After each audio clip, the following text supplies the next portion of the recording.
The walls of the dungeon groaned, threatening to give way.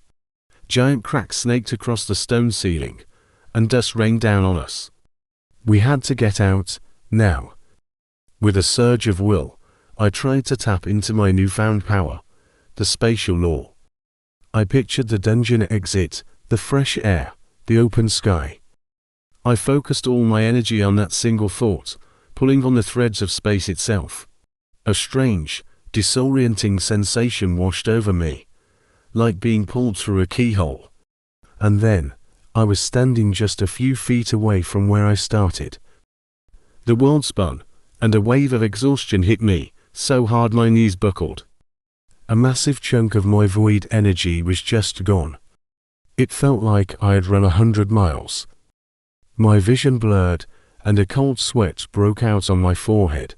We barely managed to scramble out of the entrance just as the entire structure imploded behind us, sealing the passage forever with a deafening roar. Gasping for breath, I leaned against a rock, my body screaming in protest. This was the price of the Void Devourer's power. It was immense.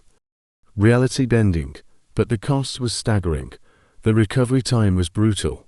Unlike other players who could span their skills in a flurry of lights and explosions, I couldn't afford to be reckless. Every single use of the spatial law had to be a deliberate, calculated move. A last resort. A single misstep, a wasted teleport, and I'd be completely vulnerable, an easy target for any passing monster or opportunistic player. This path wasn't about flashy combos. It was about precision, timing, and surviving the aftermath.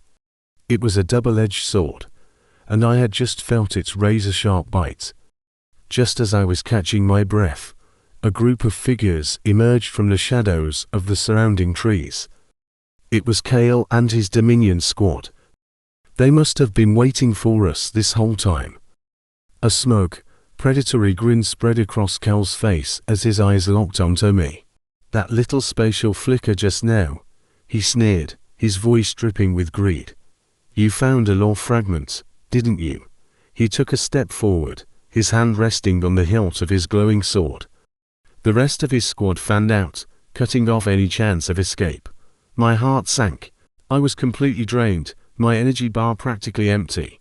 I couldn't fight, I couldn't run. Kel's eyes gleamed with malice. Hand it over, or we'll make sure you regret it. We'll zero your level right here, right now.